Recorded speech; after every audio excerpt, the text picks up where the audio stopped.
आज का जो अपना टॉपिक है, कौन सा टॉपिक है? Atomic structure. और ये पार्ट नंबर केमिस्ट्री का रहने वाला, आपका 10 नंबर आपका एपिसोड रहने वाला है। इसमें हम लोग डाल्टन परमाणु सिद्धांत के बारे में तो पढ़ चुके थे, लेकिन थोड़ा बहुत जानिए। तो डाल्टन ने क्या बोल दिया? डाल्टन ने ये सिद्धांत दिया था 1808 ईस्वी में। कब दिया था? 1808 ईस्वी में। और बोला परमाणु क्या होता है? परमाणु सबसे सूक्ष्म कण होता है। परमाणु क्या होता है? सबसे सूक्ष्म कण होता है, जिसको और छोटे भागों में विभाजित नहीं किया जा सकता।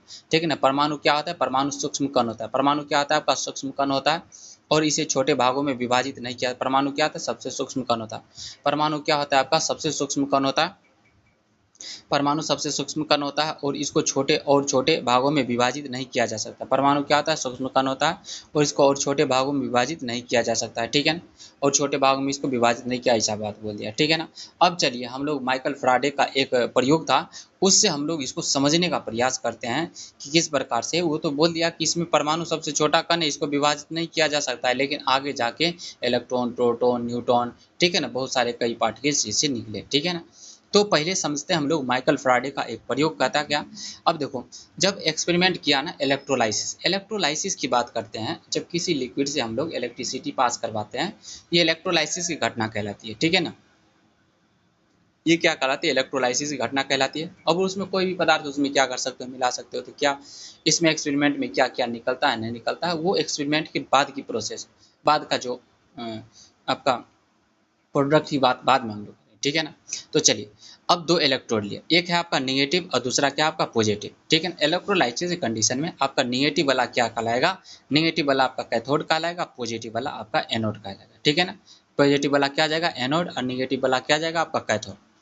अब एक ड्राम ले लेते हैं, नीला ड्राम। और नीला ड्राम जानते हैं नीला ड्राम का क्या काम होता है? नीला ड्राम का क्या काम होता है बोलो, है ना। तो नीला ड्राम में इसमें क्या करेंगे हम लोग? एक्सपेरिमेंट। नीला ड्राम में क्या होता है? नीला ड्राम में एक्सपेरिमेंट होगा। नीला, बताओ, नीला ड्राम लाए हैं, क्या होगा इसमें? नीला नीला ड्राम में एक्सपेरिमेंट होगा। और ये ड्राम में क्या कर दिए? NaCl का घोल डाल दिए। NaCl का घोल डाल दिए। आपको पता है कि जब उसको सोडियम क्लोराइड है ना, जब इसमें इलेक्ट्रिसिटी पास करवाएंगे ना, तो क्या हो जाएगा? ये आपका टूटेगा। Na प्लस और Cl माइनस में क्या करेगा? Na प्लस Cl माइनस में टूट जाएगा। यानी जो प्लस आएगा उस पर जो इलेक्ट्रॉन को त्याग दिया है, माइनस आएगा जो इलेक्ट्रॉन को ले लिया है। ठीक है ना। तो जो सोडियम था ना, सोडियम किसके ऊपर? आपका कौन से इलेक्ट्रोड के ऊपर चढ़ गया? वो चढ़ गया निगेटिव के ऊपर। निगेटिव के ऊपर के चला गया। किसके ऊपर चला गया? निगेटिव के ऊपर। अब निगेटिव के ऊपर क्यों गया? क्योंकि इस पर सोडियम पर क्या था? आपका पॉजिटिव चार्ज। पॉजिटिव चार्ज था तो किसके तरफ वो पहुंच गया? ये किस पर आ गया आपका? किस पर आ गया आपका? कैथोड पर आ गया, है ना। किस पर आ गया? कैथोड पर। और Cl पर निगेटिव चार्ज आ गया। ठीक है ना, निगेटिव चार्ज, है ना। तो ये किस पर चला गया? आपका एनोड पर चला गया। ठीक है ना। तो एनोड पर कौन जमा हो गया? एनोड पर आपका क्लोरीन जमा हो गया। और कैथोड पर कौन जमा हो गया? कैथोड पर आपका सोडियम क्या हो गया? जमा हो गया। जलीय NaCl विलयन, ये जलीय NaCl विलयन है NaCl का। ठीक है ना। वैद्युत अपघटन का ये प्रयोग है। पदार्थ आपका आवेशित होता। पदार्थ क्या होता है? अब चला कि पदार्थ क्या होता है आपका। यहाँ से पता चला कि पदार्थ क्या होता है आपका? आवेशित होता है। प्रकाश क्या होता है? आवेशित होता है। परमाणु भी क्या आवेशित हो सकता है। अब यहाँ से ये बात निकल के आया है, जब इसमें से तो नमक डाले, जब इसमें क्या किया जाता है? इलेक्ट्रिसिटी पास करवाया जाता है, तो इस पर तो यहाँ पर चार्ज आ रहा है भैया, चार्ज इसमें आ रहा है। ठीक है ना। तो पदार्थ क्या होता है? अब पता चला कि पदार्थ क्या होता है आपका। पदार्थ आपका आवेशित होता है। पदार्थ भी आपका, पदार्थ क्या होता है? आवेशित होता है। मैटर में भी आपका क्या होता है? चार्ज, है ना। पदार्थ क्या होता है? आपका आवेशित होता है। परमाणु भी क्या आवेशित हो सकता है? यानी पदार्थ आवेशित है तो आपका क्या? परमाणु भी आवेशित होगा। ठीक है ना। अगर पदार्थ आवेशित है तो परमाणु भी क्या हो जाएगा? पदार्थ आवेशित है तो परमाणु भी, पदार्थ आवेशित है तो परमाणु भी आवेशित होगा। ऐसा नहीं है कि पदार्थ आवेशित होगा तो परमाणु आवेशित नहीं। हाँ, तो इसके क्या, परमाणु भी क्या जाएगा? आपके आवेशित होगा। ऐसा निकल के आया एक्सपेरिमेंट में। अब देखो, आधुनिक परमाणु सिद्धांत, मॉडर्न एटॉमिक थ्योरी के बारे में चलिए देखते हैं। यहाँ पर सब कुछ निकलेगा। ठीक है ना। परमाणु परमाणु कई उप परमाणविक कणों में क्या हो गया? संयोजित होता है। देखो, परमाणु तो बोला था कि परमाणु एक छोटा सा कण होता है और इसमें क्या बोलता है? इसमें कोई विभाजित नहीं किया जाता है। लेकिन आगे जाके क्या हुआ? परमाणु कई उप परमाणिक कणों से आपका, कई उप परमाणविक कणों से आपका संबंधित, कई उप परमाणविक कणों से क्या होता है? कई उप परमाणविक कणों से संबंधित, कई उप परमाणविक कणों से क्या होता है आपका? संयोग, कई उप परमाणविक कणों से आपका संयोजित होता है। ठीक है ना। अब चलो, मूल उप परमाणविक कण की बात करते हैं। मूल उप परमाणविक कण की बात करते हैं तो इसमें इलेक्ट्रोड, इलेक्ट्रॉन, प्रोटॉन और न्यूट्रॉन। मूल उपपरमाणु मूल उपपरमाणु मूल उपपरमाणु मूल उपपरमाणु कण की बात करते हैं। मूल उपपरमाणु कण की बात करते हैं, उसमें इलेक्ट्रॉन, प्रोटॉन और क्या आ जाएगा, मूल उपपरमाणु कण में इसमें इलेक्ट्रॉन, प्रोटॉन और न्यूट्रॉन। मूल उपपरमाणु कौन हो जाएगा, उसमें इलेक्ट्रॉन, प्रोटॉन, न्यूट्रॉन, यानी परमाणु में ये सब है भैया, ठीक है ना। तो उसका उत्तेजित क्या था, उत्तेजित उपपरमाणु कण, उत्तेजित। अब देखो उत्तेजित उपपरमाणु कण भी होता है इसमें, एक होता है कि उपपरमाणु कण, और उसका एक्साइटेड सब एटॉमिक पार्टिकल भी इसमें पाया जाता है भैया। तो क्या इसमें पॉजिट्रॉन हो गया। पॉजिट्रॉन की बात करते हैं तो इलेक्ट्रॉन पर आप क्या आ जाएगा, पॉजिटिव चार्ज आ जाएगा ना, तो इसको पॉजिट्रॉन कह देते हो, ठीक है ना। न्यूट्रिनो है ना, न्यूट्रिनो है ना, पॉजिट्रॉन हो गया, न्यूट्रिनो हो गया, है ना, मेसॉन हो गया, बोसॉन हो गया, क्वार्क्स हो गया। ये सब बोसॉन की बात करते हैं, ये आपका गॉड पार्टिकल। बोसॉन क्या आपका God particle, God particle. Quarks हो गया, मेसॉन हो गया, न्यूट्रिनो हो गया, है ना, उसका पॉजिट्रॉन हो गया, न्यूट्रिनो हो गया, पॉजिट्रॉन हो गया, है ना, न्यूट्रिनो हो गया, पॉजिट्रॉन हो गया, मेसॉन हो गया, बोसॉन हो गया, क्वार्क्स हो गया, ये गॉड पार्टिकल हो गया, ठीक है ना, बोसॉन को गॉड बोलते हैं। इलेक्ट्रॉन का खोज बताओ किसने किया था, इलेक्ट्रॉन का खोज जे जे थॉमसन ने किया था, ठीक है। इलेक्ट्रॉन का खोज जे जे थॉमसन द्वारा, जे जे थॉमसन और स्टैनली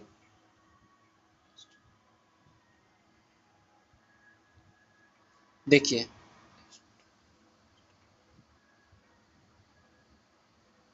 जे जे थॉमसन तथा एस्टोनी द्वारा, जे जे थॉमसन तथा एस्टोनी के द्वारा, जे जे थॉमसन तथा एस्टोनी के द्वारा कैथोड नलिका प्रयोग में क्या किया गया, कैथोड नलिका प्रयोग में इसको खोजा गया था। Cathode ray tube experiment, CRT experiment के द्वारा क्या किया गया, खोजा गया था, ठीक है ना। अगला स्लाइड में चलिए, अगला स्लाइड आपका 11 नंबर स्लाइड पर आ जाइए। 11 नंबर स्लाइड पर क्या है आपका, 11 नंबर स्लाइड पर हो जाए तो जी CRT एक्सपेरिमेंट है ना। तो CRT एक्सपेरिमेंट में क्या था, कैथोड किरण नलिका प्रयोग, कैथोड किरण नलिका प्रयोग में किया गया था। नली का नली का दाब क्या कर दिया गया, देखो एक नली है, रेड वाला क्या आपका एक नली है, नली में ये चूसक लगा दिए हैं इधर से, है ना, और क्या करता है इसको क्रुक्स नली का है, क्रुक्स ट्यूब है ना, ये आर पार क्या कर सकते हो, क्रुक्स से आर पार इसको क्या कर सकते हो, देख सकते हो, ठीक है ना। निर्वात स्थापित किया जाएगा, ठीक है ना। इसमें पंप लगा के क्या किया जाए, नलिका का जो दाब है अंदर वाला है ना, अंदर वाला जो दाब है, अंदर से क्या जितना भी आपका एयर है ना, एयर को क्या कर लिया जाए, इसको खींच लिया जाए, और नलिका का जो दाब है ना, नलिका का दाब कुछ कुछ कुछ कुछ देखो, जो इसका जो अंदर का जो प्रेशर है ना, अंदर का प्रेशर क्या किया जाए, अंदर का दाब का क्या कर दिया गया, अंदर का दाब आपका 10⁻⁻2 से 10⁻³ एटमॉस्फेयर कर दिया गया, है ना। और अंदर का जो दाब है, अंदर का दाब को क्या कर दिया गया, 10⁻² से 10⁻³ अंदर का जो दाब है, प्रेशर कितना कर दिया गया, 10⁻² से 10⁻² से 10⁻³ एटमॉस्फेयर कर दिया गया। तो अब कर दिया गया ना, तो इसमें कब जब कैथोड है और इधर क्या है आपका एनोड, इधर कैथोड और इधर एनोड है। अब ऐसा किया गया ना, अब ऐसा किया गया तो क्या हुआ, जब इसमें 10,000 वोल्ट का इलेक्ट्रिसिटी पास करवाया, इसमें कितना इलेक्ट्रिसिटी पास करवाया, इसमें 10,000 वोल्ट का इलेक्ट्रिसिटी पास करवाया गया ना। तो कैथोड से कुछ किरणें किधर की तरफ दौड़ रहा था, कैथोड से कुछ किरणें दौड़ रहा था आपका एनोड की तरफ, यानी निगेटिव से किधर की तरफ दौड़ रहा था, निगेटिव से आपका पॉजिटिव, निगेटिव से पॉजिटिव की तरफ दौड़ रहा था, ठीक है ना। कुछ कैथोड किरणें है आपका, कैथोड किरणें आपका निगेटिव से किधर की तरफ दौड़ रहा था, आपका निगेटिव से आपका पॉजिटिव की तरफ क्या कर रहा था, आपका दौड़ रहा था। अब देखो, है ना, आपका जिंक सल्फाइड की बात करते हैं, जिंक सल्फाइड अब तुम्हें कैसे पता चलेगा, है ना, या तो इस छोर पर ये जो है ना एनोड वाला, एनोड के इस पोर्शन में या आप जिंक सल्फाइड का लेप लगा लो, चाहे बीच में एक जिंक सल्फाइड का लेयर बनाई दो, है ना, जिंक सल्फाइड का लेयर बनाई दो। और यहाँ पर क्या करेगा, एक हरी किरणें क्या कैथोड से एनोड की तरफ जाती हुई आपको दिख जाएगा। अगर 10,000 वोल्ट अगर दे दो ना, इस पर सप्लाई होता है ना, तो इसमें क्या आता है आपका, ये क्या आता है, प्रकाशीय झिल्ली आपको दिखेगा, जो हरा हरा है ना, ये प्रकाशीय झिल्ली दिखेगा। प्रकाशीय झिल्ली ये क्या है आपका, जिंक सल्फाइड पर आप देखा कि कुछ जो पार्टिकल है ना, कुछ कुछ जो हरी किरणें हैं, एनोड से किधर की तरफ जा रहा है आपका, एनोड से आपका कैथोड की तरफ जा रहा है। यानी निगेटिव जो चार्ज है ना, एनोड क्या है, सॉरी कैथोड क्या है, कैथोड आपका ट्रेवल करता हुआ दिख रहा, ट्रेवल करता हुआ देखा, ठीक है ना। इस प्रकार से आपका बात आगे बढ़ी। तो एनोड निगेटिव जो अगला क्या है, निगेटिव क्या है आपका, निगेटिव चार्ज है एनोड हो गया, पॉजिटिव चार्ज क्या हो जाएगा आपका, कैथोड हो गया। 10,000 वोल्ट इसमें सप्लाई दिए थे। अगला में क्या है आपका, जो किरणें कैथोड से एनोड की ओर अग्रसर हुई उसे कैथोड किरणें कहा जाएगा। जो किरणें कैथोड से, अब देखो कैथोड से चलेगा तो कैथोडे ना होगा, घर से चलेगा तो घर वाली है ना, घर देखो अगर पानी से कोई चीज़ को लाओगे तो क्या हो जाएगा, जलाशय से कोई जल वाला हो जाएगा, जल वाला हो जाएगा, ठीक है ना। आकाश से कुछ आएगा तो आकाश से, जैसे आकाश से कुछ बहुत सारा गिरता है तो आकाशीय पिंड बोल देते हैं ना। तो यहाँ पर कैथोड से कुछ गया है, तो इसको कैथोड से कुछ गया था, कैथोड से एनोड की ओर अग्रसर हुई, उसे कैथोड किरणें कहा गया। उसे कैथोड से एनोड की तरफ गया था, इसको क्या कहा दे, कैथोड से एनोड की तरफ जाएगा, कैथोड किरणें कहा गया। इसे क्या कर गया, कैथोड किरणें कहा गया। जो किरणें कैथोड से एनोड की तरफ अग्रसर हुआ उन्हें क्या, कैथोड किरणें कहा गया। इसे क्या कहा, कैथोड किरणें कहा गया, ठीक है ना। जरूरी जो सामान की बात करते हैं, इसमें 10,000 वोल्ट 10,000 वोल्ट टेम्परेचर दे दिया गया था।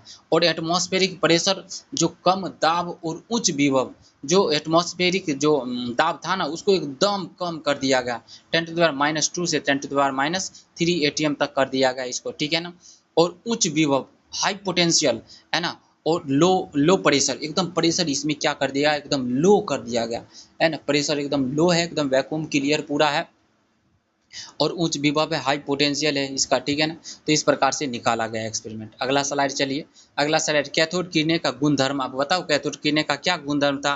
तो ये सीधी रेखा में गमन करती रहती है, ये सीधी रेखा में क्या करती है, गमन करती रहती है। कैथोड की देखो, कैथोड किरणें कैसी रेखा में गमन करती रहती है भैया, कैथोड किरण आपका सीधी रेखा में, कैथोड किरणें आपका सीधी रेखा में, जो कैथोड किरणें थे ना सीधे, तो उसके बाद जो होता है ना सीधी रेखा में गमन करती है। कैथोड किरणें ऋणात्मक आवेशित होते हैं। कैथोड किरणें क्या होते हैं, ऋणात्मक आवेश। कैथोड किरणें आपका ऋणात्मक आवेशित होती है। कैथोड किरणें क्या होती है, कैथोड किरणें ऋणात्मक आवेशित। कैथोड किरणें क्या होती है, ऋणात्मक आवेश है ना। कैथोड क्या होता है, ऋणात्मक आवेशित किरणें होती है। और कैथोड किरणें में यांत्रिक गुण भी होता है। यांत्रिक गुण का कैसे पता चला, आंतरिक गुण को इसमें पंखुड़ी लगा दिया गया, और पंखुड़ी लगा दिया गया तो उस पर जो जा रहा था कैथोड रे, तो उस पंखुड़ी को नचा दिया। अब देखिए इसमें क्या हो रहा है, इसमें यांत्रिक मैकेनिकल इसमें मैकेनिकल गुण है, यांत्रिक प्रॉपर्टीज है। यांत्रिक प्रॉपर्टीज है यानी कोई वस्तु अगर आपका, जैसे हम लोग मैकेनिक्स में क्या पढ़ते हैं, मैकेनिक्स में बल लग रहा है, क्या कर रहा है, नहीं कर रहा है बाहर से, तो बाहर से अगर दे रहे हैं, तो जैसे कि मान लो पंखा पर इलेक्ट्रिसिटी दे रहे हैं, ठीक है ना, पंखा को बाहर से हाथ से नचा रहे हैं, ठीक है ना। तो ये आपका जो, तो उसमें इलेक्ट्रिसिटी वाला में बढ़ेंगे। लेकिन जैसे कि अगर कोई वस्तु है उसको ठेल दिए तो आगे बढ़ गया, खींच लिए तो क्या हो जाएगा, खींचा गया। तो इस प्रकार से ये पंखा पर है, यानी इस जो पार्टिकल कैथोड किरणें है ना, कैथोड किरणें में तो कुछ न कुछ मास वगैरह है भैया, है ना, तभी वो क्या कर रहा है, उसको वो नचा रहा है। अगर इसमें कुछ मास वगैरह नहीं रहता ना तो उसको नचा पाता क्या, नहीं नचा पाता, ठीक है ना। मान लो कि अगर कोई चीज़ को फूंक देंगे ना तो उड़िए जाएगा, फूंक देंगे ना तो उड़ जाएगा, यानी फूंक रहे हैं ना तो इसमें भी क्या हो रहा है, आपका बल लग रहा है, इससे भी बल लग रहा है ना। तो इस प्रकार से, तो उसके बाद यांत्रिक गुण द्रव्यमान के कारण होता है। अब हम जानते हैं यांत्रिक गुण मैकेनिकल जो प्रॉपर्टी होता है किसके कारण होता है, द्रव्यमान के कारण होता है। यानी कैथोड किरणें उधर से इधर आपका छलांग मारा है, इसका मतलब उसमें भी कुछ क्या है आपका यांत्रिक गुण है, उसमें भी कुछ मास वगैरह है, उसमें भी क्या आपका कुछ मास के कारण, यांत्रिक गुण क्या द्रव्यमान के कारण होता है, ठीक है ना। कैथोड किरणें के कारण, कैथोड किरणों के कण में इलेक्ट्रॉन बोला है। कैथोड किरणें को क्या बोल दिया गया, जो निगेटिव से इधर चल के आया ना कैथोड किरणें को, और कैथोड किरणें को क्या बोल दिया, इलेक्ट्रॉन बोल दिया गया। कैथोड किरणें को क्या बोल दिया, कैथोड किरणें को इलेक्ट्रॉन बोल दिया गया। चौथा पॉइंट क्या है, चौथा पॉइंट है कैथोड किरणें गैस या इलेक्ट्रोडों, कैथोड किरणें गैस या इलेक्ट्रोडों की प्रकृति पर निर्भर नहीं करता है। कैथोड जो किरणें हैं ना गैस के, देखो कैथोड किरणें है ना, तो गैस या इलेक्ट्रोड की प्रकृति, गैस या इलेक्ट्रोड की प्रकृति पर ये क्या करता है, गैस या इलेक्ट्रोड की प्रकृति पर नहीं निर्भर करता है। अब देखो वहाँ पर क्या कर दिया गया, जो ट्यूब जैसा था ना, ट्यूब जैसा संरचना, तो ट्यूब जैसा संरचना था, उसके ऊपर देखे थे ट्यूब जैसा संरचना, उसके आसपास क्या कर दिया गया, उसके आसपास मान लो अगर एक ऊपर में रख देते हैं पॉजिटिव चार्ज और नीचे में नेगेटिव चार्ज रख देते हैं ना, तो नेगेटिव चार्ज रखते हैं तो ऊपर में जो ही पॉजिटिव चार्ज रखोगे तो वो जो इलेक्ट्रॉन घूम रहा है, इलेक्ट्रॉन घूम रहा है तो क्या करेगा, पॉजिटिव चार्ज की तरफ अट्रैक्ट हो जाएगा, ठीक है ना। अगर वहाँ पर आप चुंबक लगाई दो, वहाँ पर क्या लगा दो, चुंबक लगाई दो, तो क्या होता है, चुंबक में आपका नॉर्थ साउथ पोल होता है और नॉर्थ पोल होता है। चुंबक में क्या होता है, चुंबक में होता है साउथ पोल, चुंबक में क्या होता है आपका साउथ पोल होता है, नॉर्थ पोल, चुंबक में साउथ पोल होता है और नॉर्थ पोल होता है। अब देखो साउथ पोल और नॉर्थ पोल की बात करते हो ना तो देखना कि जब इसका डायरेक्शन होगा ना बाहर से किधर की तरफ होगा, बाहर से होगा आपका साउथ से नॉर्थ की तरफ जाता है, अंदर से देखो अंदर अंदर की बात करते हो तो कैसे जाता है, अंदर अंदर साउथ से नॉर्थ की तरफ जाता है, ठीक है ना। और बाहर की बात करते हैं तो नॉर्थ से साउथ की तरफ जाएगा, ठीक है ना। तो इसमें अगर मैग्नेट फिट कर दोगे ना, तो मैग्नेट फिट कर दोगे तो किधर की तरफ वो अट्रैक्ट हो जाएगा आपका, किधर की तरफ अट्रैक्ट हो जाएगा, वो अट्रैक्ट हो जाएगा आपका किसके, साउथ की तरफ। किधर की तरफ अट्रैक्ट हो जाएगा, साउथ की तरफ अट्रैक्ट हो जाएगा। इसमें चुंबकीय क्षेत्र तथा वैद्युत क्षेत्र होता है, और इसमें क्या मिला आपका, चुंबकीय क्षेत्र और वैद्युत क्षेत्र क्या मिला आपका, दोनों मिल गया, ठीक है ना। क्या मिल गया, दोनों मिल गया। अगला चलते हैं, अगला है आपका प्रविकसित कैथोड नलिका प्रयोग, प्रविकसित नलिका प्रयोग। अगला स्लाइड है आपका 12 नंबर स्लाइड पर चलियो। 12 नंबर स्लाइड क्या कही छो, देखो 12 नंबर स्लाइड के ऊपर में बॉक्स जैसा संरचना देखोगे ना तो एकदम बढ़िया से एकदम पूरा ट्यूब जैसा बनाया हुआ है, और 10,000 वोल्ट यहाँ पर क्या दिया गया है, सप्लाई दिया गया है ना। इस प्रकार से चुंबकीय क्षेत्र यहाँ पर डाला गया है। अब देखो चुंबकीय क्षेत्र डाला गया है ना, तो अगर चुंबकीय क्षेत्र डालोगे ना तो नीचे की तरफ आ जाएगा, अगर नेगेटिव और पॉजिटिव डालोगे ना तो ऊपर की तरफ आ जाएगा, और दोनों डाल दोगे तो बीच में आ जाएगा, है ना, फ्लोरेसेंट स्क्रीन हो जाएगा, ठीक है ना। इस प्रकार से आपको दिखेगा। इसमें E बराबर E बटा में इलेक्ट्रॉन, E क्या है आपका इलेक्ट्रॉन, M क्या है मास है, ठीक है ना। क्या आ जाएगा 1 पॉइंट, इसका मान होता है 1.75 इंटू 10⁻11 कूलम पर केजी होता है। ये डायग्राम अगला वाला, ये वाला डायग्राम समझो 2 नंबर स्लाइड में, इसको समझो तब समझ में आएगा। अब देखो यहाँ से क्या किया गया, यहाँ से क्या गया, ट्यूब था इसमें, नेगेटिव पॉजिटिव इसमें था, और यहाँ से क्या कर दिया गया, यहाँ से आपको कैथोड किरण को दौड़ाया गया। अब कैथोड किरण को दौड़ाया गया ना तो भैया यहाँ पर क्या था, सीजियम जिंक सल्फाइड का एक लेयर बना दिया गया, जहाँ पर पता चलेगा कि अब जो कैथोड किरण जा रहा है तो किधर जा रहा है ना, किधर जा रहा है।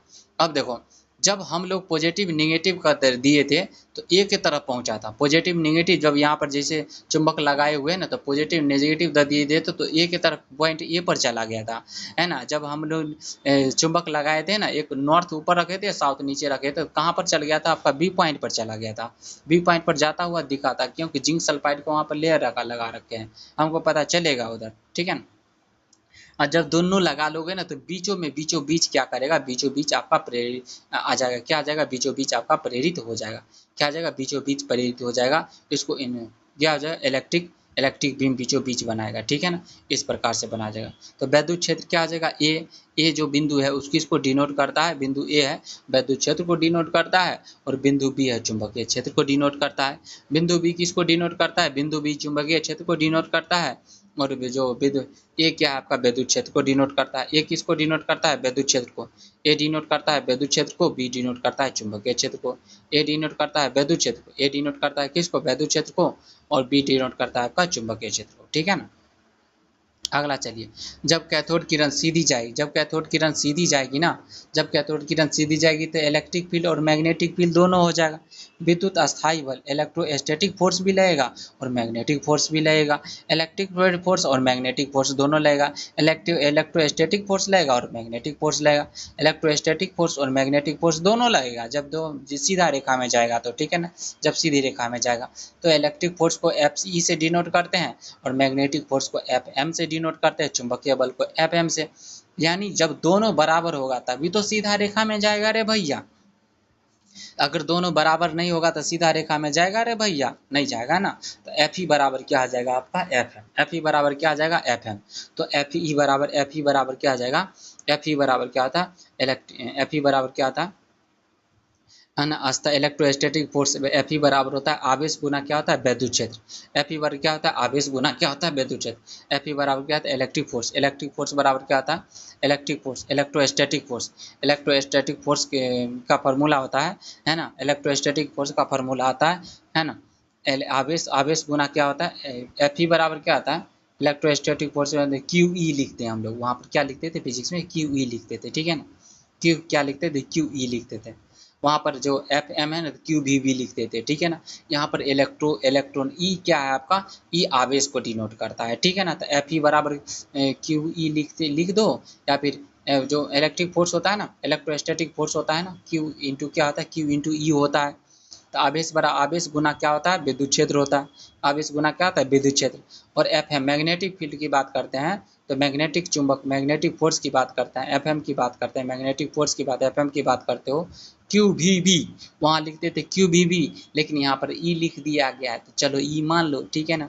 ई क्या हो जाएगा, आवेश हो जाएगा, भी क्या हो जाएगा, वेलोसिटी हो जाएगा, वी क्या आ जाएगा आपका वेलोसिटी हो जाएगा। अब बी क्या आ जाएगा, मैग्नेटिक फील्ड, बी क्या आ जाएगा आपका मैग्नेटिक। वी की बात करते हैं, वी की बात करते हैं, मैग्नेटिक फील्ड है, बी मैग्नेटिक फील्ड है, भी आपका वेलोसिटी है, भी क्या वेलोसिटी है, और ई क्या है आपका, ई तो आवेश हो गया, ई क्या हो जाएगा, आवेश हो जाएगा, ई क्या हो जाएगा आपका आवेश, ई क्या हो जाएगा आपका आवेश हो जाएगा, ठीक है ना। 4 नंबर स्लाइड पर एकदम चलियो बढ़िया से एकदम सुंदर से एकदम लिखल जाए, इसका देखियो। तो एफ ई बराबर क्या आ जाता है, एम एम। तो एफ ई बराबर हमारा पर फार्मूला पता है क्या होता है, ई ई है ना, ई और ई है ना, क्यू ई लिख देते थे बढ़िया रह ले रहे, ठीक है ना। अगर ई रहता ना तो अच्छा रहता, ठीक है ना, लेकिन ई दे दिया गया। तो अब देखो काटियो कि ना, इसको काट दें ई, है ना, यहाँ पर क्यू क्यू हम अगर बनाते ना तो इसको क्यू क्यू के लिख के बना, है ना। इसको देखे उतारने के लिए देखो ऐसे उतार दिया, है ना। तो ई बराबर क्या जाएगा, क्यू ई कट जाएगा, तो भी बराबर क्या बचेगा, भी बराबर वेग बराबर बचेगा विद्युत क्षेत्र बट्टा में चुंबकीय क्षेत्र, विद्युत क्षेत्र बट्टा में चुंबकीय क्षेत्र। एक मान देवे हम समीकरण 1, ई समीकरण की वैल्यू, ई समीकरण आपका 1 हो गया। यदि केवल चुंबकीय बल, यदि केवल चुंबकीय बल लगेगा तो अपकेंद्री बल भी लगेगा। अगर चुंबकीय बल लगेगा ना तो अपकेंद्री बल भी लगेगा, क्योंकि वो तो घुमा देगा ना, रोटेट करा देता है ना। मैग्नेटिक फील्ड क्या करता है आपका, रोटेट करा देगा। यदि केवल चुंबकीय बल लगेगा तो एक अभिकेंद्रीय बल भी लगेगा, क्योंकि ऊपर में डायग्राम देखे थे, तो डायग्राम में इस तरह से राइट साइड में क्लॉकवाइज घुमाया हुआ था ना, यानी ये अगर साउथ से किधर तरफ चला जाएगा, ये आपका नॉर्थ से किधर तरफ चला जाएगा, नॉर्थ से साउथ के डायरेक्शन में चला जाएगा। ये किधर की तरफ जाएगा, नॉर्थ से साउथ के, बाहर से बाहर किधर जाता है आपका, नॉर्थ से साउथ के डायरेक्शन में जाता है। यानी एक प्रकार से सेंट्रीपिटल भी फोर्स लग रहा होगा इसमें, क्या कर रहा होगा, एक प्रकार से सेंट्रीपिटल भी फोर्स लग रहा होगा। यानी अब जो जिस चुंबक में, तो आपको देखो चुंबक में बाहर से बाहर जाएंगे तो क्या लगा हो, बाहर से बाहर जाएंगे तो आपका एक मैग्नेटिक फील्ड बनेगा, अंदर से साउथ से नॉर्थ, बाहर में क्या होता है, नॉर्थ से साउथ होता है, ठीक है ना। यदि केवल चुंबकीय बल लगे, यदि केवल चुंबकीय बल लगे तो वह अपकेंद्रीय बल होगा। यदि क्या हो जाएगा, यदि केवल चुंबकीय बल लगे तो वह क्या आ जाएगा, अपकेंद्रीय बल होगा। तो यहाँ पर क्या आ जाएगा, एफ एम बराबर क्या आ जाएगा, एफ एम बराबर q v B, F M बराबर क्या आ जाएगा, एफ एम बराबर क्यू भी बी। आप क्यू भी मानो, ऐसे नहीं चलेगा, ठीक है ना। एफ एम जो मैग्नेटिक फोर्स है ना, मैग्नेटिक फोर्स किसके बराबर, magnetic force q v B के बराबर। मैग्नेटिक फोर्स किसके बराबर, मैग्नेटिक फोर्स आपका क्यू वी बी के बराबर। मैग्नेटिक फोर्स किसके बराबर, क्यू वी बी के बराबर है। अब यहाँ पर एक बल और लग जाता है, यहाँ पर सेंट्रीपिटल फोर्स लग गया, है ना, अभी केंद्रीय बल लग गया। अभी केंद्रीय बल का फार्मूला होता है, एफ सी का फार्मूला आता है एम बी स्क्वायर अपॉन क्या हो जाता है, m B square upon r. यानी मैग्नेटिक फील्ड जहाँ पर है तो वहाँ पर एक सेंट्रीपिटल भी फोर्स लग जाएगा, तो सेंट्रीपिटल फोर्स का फार्मूला वहाँ पर घुसेड़ देंगे कि नहीं बोल देंगे, क्यू भी बी, है ना, क्यू भी बराबर क्या आ जाएगा, m B square upon r हो जाएगा। तो क्यू बटा में क्या हो जाएगा आपका, है ना, ई को क्यू मानो, ठीक है ना, नहीं तो गड़बड़ा जाओगे, ठीक है ना। तो भी से भी कट गया तो क्यू बट्टा में क्या आ जाएगा, क्यू बट्टा में क्या आ जाएगा, क्यू बट्टा में एम हो जाएगा, क्यू बट्टा में एम चाहे ई बट्टा में एम मान लो, ठीक है, कोई दिक्कत नहीं, ई बट्टा में एम, ई बट्टा में एम किसके बराबर हो जाएगा, बी। एम तो भैया रे एम तो कहाँ चले गए हो, हाँ एम, इसको एम को इधर भेज दिया, ई बट्टा में एम, तो भी बट्टा में क्या आ जाएगा, बी आर, भी बट्टा में क्या आ जाएगा, बी आर। तो ई बट्टा में एम, ई बट्टा में एम किसके बराबर है, ई बट्टा में एम है विद्युत क्षेत्र बट्टा में, विद्युत क्षेत्र बट्टा में क्या आ जाएगा आपका, मैग्नेटिक फील्ड, विद्युत क्षेत्र में मैग्नेटिक चुंबकीय क्षेत्र, विद्युत क्षेत्र बट्टा में विद्युत क्षेत्र, है ना, विद्युत क्षेत्र बट्टा में क्या हो जाएगा, चुंबकीय क्षेत्र गुने बी आर। बी आर क्या है, बी आर क्या है आपका, बी आर का तो वो तो रेडियस हो जाएगा ना रे भैया रे, उसके आ जाएगा आपका रेडियस हो जाएगा। तो क्या आ जाएगा, बी स्क्वायर अपॉन चुंबकीय क्षेत्र का स्क्वायर बट्टा में क्या आ जाएगा, आर हो जाएगा, ई एम बट्टा ई बट्टा में एम, ई एम बट्टा में एम क्या आ जाएगा, कैपिटल ई विद्युत क्षेत्र बट्टा में चुंबकीय क्षेत्र का स्क्वायर गुना चुंबकीय क्षेत्र का स्क्वायर गुना क्या आ जाएगा, आर हो जाएगा, ठीक है ना। तो यहाँ पर ई बी आर निकल गया।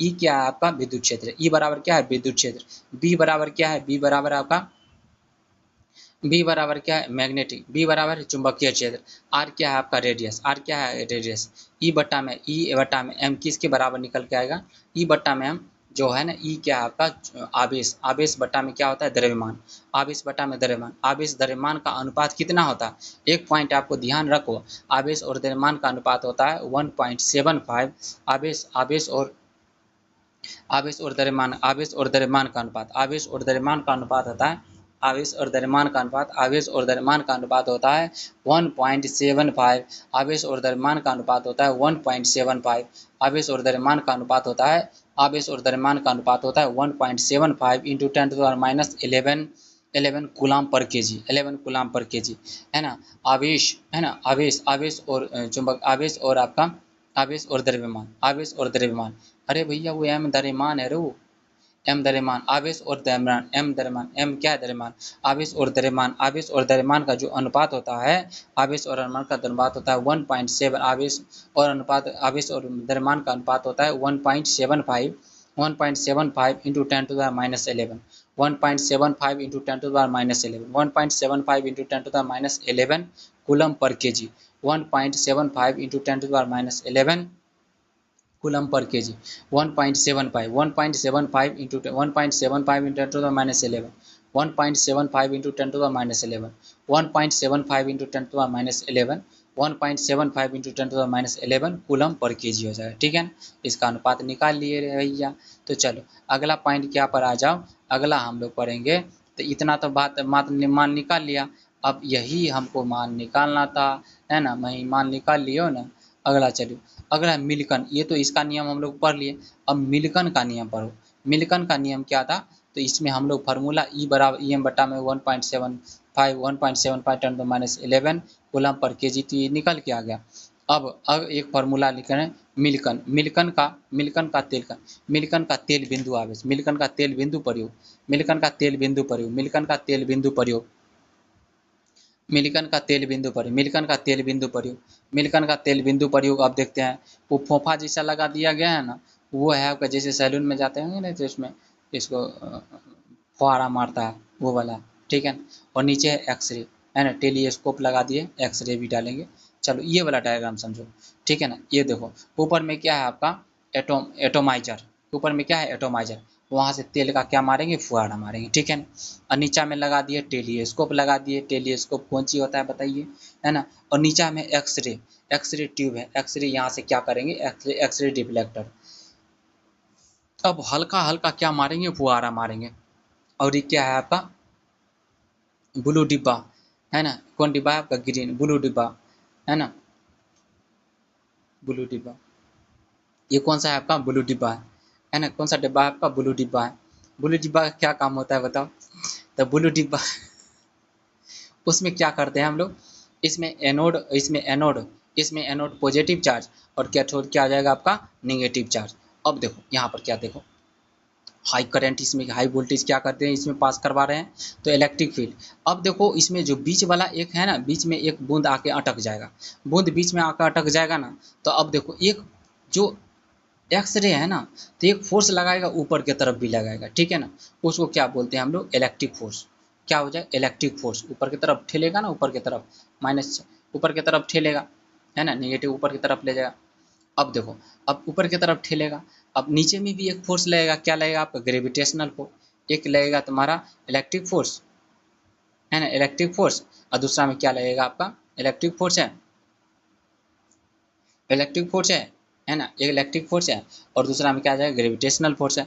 अब देखो इलेक्ट्रिक फोर्स और ग्रेविटेशनल फोर्स किस कंडीशन में बराबर होगा, इलेक्ट्रिक फोर्स और ग्रेविटेशनल फोर्स को जब हाई करंट इसमें से पास करा देंगे ना, तो इलेक्ट्रिक फोर्स बराबर हो जाएगा ग्रेविटेशनल फोर्स के।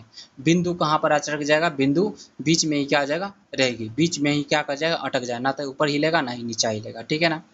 तो इस प्रकार से आपका ऋणात्मक आवेश एक्सरे ऑब्जेक्ट बिंदु कर दिया, और उससे क्या निकला था आपका ऋणात्मक आवेशित चार्ज, इसमें से क्या करता ऋणात्मक आवेशित चार्ज निकला था यहाँ पर से, ठीक है ना।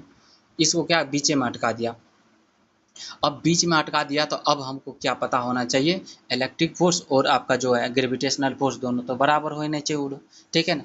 तो इलेक्ट्रिक फोर्स का बनते हैं तो क्यू ई बोलो या फिर ई बोलो, ठीक है ना। बराबर क्या ग्रेविटेशनल फोर्स का फॉर्मूला होता है एम जी होता है, एम गुना क्या हो जाएगा जी, तो ई बराबर क्या हो जाएगा एम गुना जी बटा में ई हो जाएगा। तो बिंदु ई पर आवेश कितना हो जाएगा, बिंदु ई पर जो बिंदु ई क्या है, किसी बिंदु पर जो आवेश वहाँ पर जो लटकल था ना उस पर आवेश हो जाएगा एम गुना जी बट्टा में क्या आ जाएगा एम गुना जी बट्टा में ई, एम गुना जी बट्टा में क्या आ जाएगा एम गुना जी बट्टा में ई, एम गुना जी बट्टा में क्या आ जाएगा एम गुना जी बट्टा में ई बट्टा एम का हम लोग फार्मूला जानते हैं, ठीक है ना। तो कई बिंदुओं पर आवेश, चलो पहले ऊपर समझो, ठीक है ना। अब देखो ई बट्टा में एम का हम लोग फार्मूला जानते हैं, ई बट्टा में एम का फार्मूला क्या था 1.75 इंटू 10⁻11 होता है। तो यहाँ पर मास की बात करते हैं तो इस पर जो आवेश पर जो मास होगा कितना 1 पॉइंट, इलेक्ट्रॉन पर मास कितना होता है 1 पॉइंट एम का मान कितना 1.6 इंटू 10⁻19 और बट्टा में क्या हो जाएगा आपका एम क्या ले लो एम। देखो ऊपर में क्या है आपका M Guna G M A,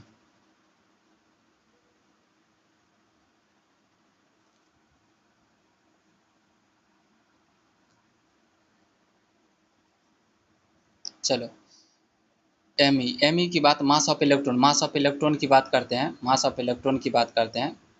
तो बिंदु आवेश पर कितना मास होगा, तो ई बट्टा में एम क्या पता था, ई बट्टा में एम पता था, ई बट्टा में एम, ई बराबर क्या होता है ई बट्टा में एम होता है ना। अरे रे भैया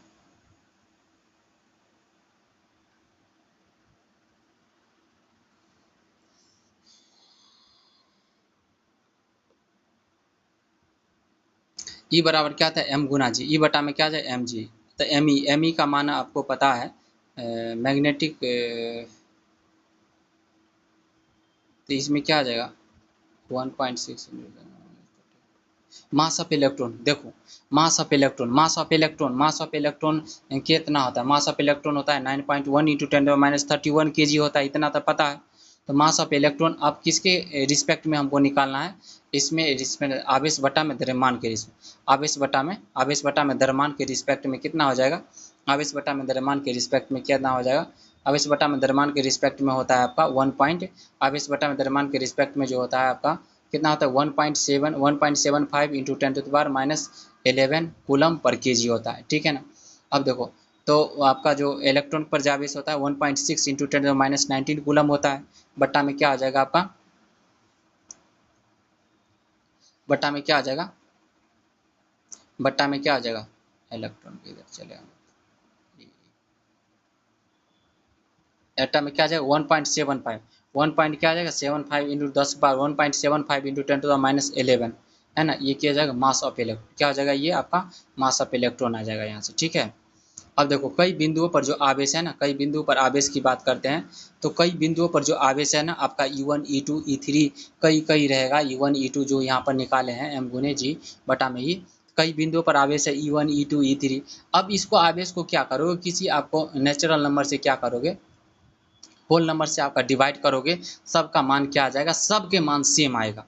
जो भी जितना भी दिया गया है ना आपका E1 E2 सबको नेचुरल नंबर से डिवाइड करो, जो जिस पर फिट करता है उस पर डिवाइड करोगे ना तो सबका मान इलेक्ट्रॉन का मान क्या आएगा सेम आएगा 1.6 इंटू 10⁻19 कूलम, 1.6 इंटू 10 क्या आ जाएगा 1.6 इंटू 10⁻19 कूलम, यानी चार्ज ई निकल गया, ठीक है ना, चार्ज ई निकल गया ना। देखो ई बराबर क्या निकल के आ गया, ई बराबर निकल के आ गया तुम्हारा ई बराबर निकल के क्या आ गया था, ई बराबर निकल एम गुना जी, अब बट्टा में क्या निकल के आ गया ई निकल के आ गया। तो तुम्हें एम भी पता है, जी भी पता है और क्या पता है तुम्हें ई भी पता है। तो सब इस प्रकार से बहुत सारे को रीडिंग लिया गया, बहुत सारे को रीडिंग लिया गया और उसको नेचुरल नंबर से जो आपका बात करते हैं उसमें होल नंबर से क्या किया गया उसको डिवाइड किया गया, तो क्या निकल गया सबका मान सेम ही आया, कितना आया 1.6 इंटू 10⁻19 कूलम आया, ठीक है ना। एक फार्मूला आप जानते हैं ई बटा एम किसके बराबर होता है, आवेश बटा में द्रव्यमान किसके बराबर होता है 1.75 इंटू 10⁻11 1.75 1.75 इंटू 10⁻11 के बराबर होता है। m को उस पार भेज दो, इसको इस पार ले आओ। इलेक्ट्रॉन पर आपको आपका आवेश पता है 1.6 इंटू 10⁻19 है, और इसको क्या आ जाए बट्टा में क्या आ जाएगा 1.75 इंटू 10⁻11 हो जाएगा। किसके बराबर हो जाएगा, किसके बराबर हो जाएगा, मास ऑफ इलेक्ट्रॉन के बराबर हो जाएगा।